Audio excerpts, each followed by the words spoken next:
দোয়া করবেন যদি বেঁচে থাকি তাইলে আমাদের পক্ষে ইতিহাস বদলানো সম্ভব হবে। আর যদি মাইরা ফেসবুকে, ইউটিউবে, টিকটকে দাপিয়ে বেড়ানোর লোকটা সেই ব্যারিস্টার সুমন, আজ তার কথা সবাই ভুলে গেছে। কই, আসলে যে সামনে থাকে তার কথা মনে থাকে, যে পিছনে চলে যায় তার কথা আমরা ধীরে ধীরে বলে যাই। আসলে চলে আসেন, চলুন দেখে আসি সেই ভিডিওগুলা কি পরিমাণ সে ফেসবুকে, ইউটিউবে দাপিয়ে বেড়াতো। কেন লেগে বলিস টেকা লাগে পয়সা লাগে, আমি ব্যারিস্টার আছি না? আমি যেহেতু বুনার জিনে আমার ফুলা বানাইতাম পারছি। দেখতেই তো পারছেন ফেসবুকে, ইউটিউবে পুরাটাই দাপিয়ে বেড়াতো। চলুন আরো কিছু ভিডিও আছে সেগুলো দেখে 13টা গরু বেচমো কইছি, মানুষে তো জানে না যে আমি কি জাত বেটা। আমি তো কইছি 13টা গরু খালি কইছি, আর দরকার হইলে গরুর ফার্ম সব বিচ্ছে দিলে। না বন্ধুরা, কি বলতে চাচ্ছি আসলে কথাগুলো বুঝতে হবে।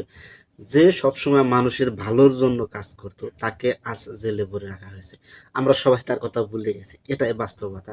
যে সামনে আছে আমরা তারই কথা মনে রাখি, পেছনের কথা মনে রাখি না। চলুন সে কি অবস্থায় আছে, কিভাবে আছে, একটু তো জানার ইচ্ছে করে, চলুন দেখে আসি।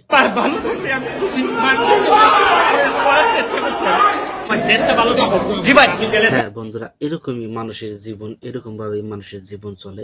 কিভাবে একজন মানুষ এরকম থেকে এরকম বদলে যেতে পারে, শুধু একটা কারণে, সেটা হলো রাজনীতি। আজ রাজনীতির কারণে এরকম অবস্থা। আমি আইয়ই কইছি যে আমি আওয়ামী লীগের লোক, আমি কোনোদিন আওয়ামী লীগের বাইরে যাইতাম না। হয়তো বা ভুলে গেছে আজ সবাই, কিন্তু তাকে ভোলার মতো, তাকে মনে রাখার মতো কজনেরই বা মনে আছে? সবাই যার যার নিজের কাজ নিয়ে ব্যস্ত থাকে। চলুন আর কিছু ভিডিও দেখে আসি। সুখের সাথী হইল সবাই, দুঃখে রইল না।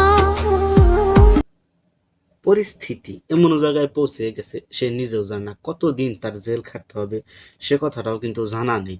তবে হ্যাঁ, যারা যারা এই ভিডিওটি দেখে ভালো লেগেছে বা ভালো লাগে তারা অবশ্যই ভিডিওতে একটি কমেন্ট করে জানিয়ে যাবেন আসলেও সে কেমন ধরনের মানুষ ছিল। তবে কথা একটা শুনেছি, পাপ বাপকেও ছাড়ে না। সবাই ভালো থাকবেন, পরবর্তী ভিডিওর জন্য চ্যানেলটি সাবস্ক্রাইব করে রাখুন।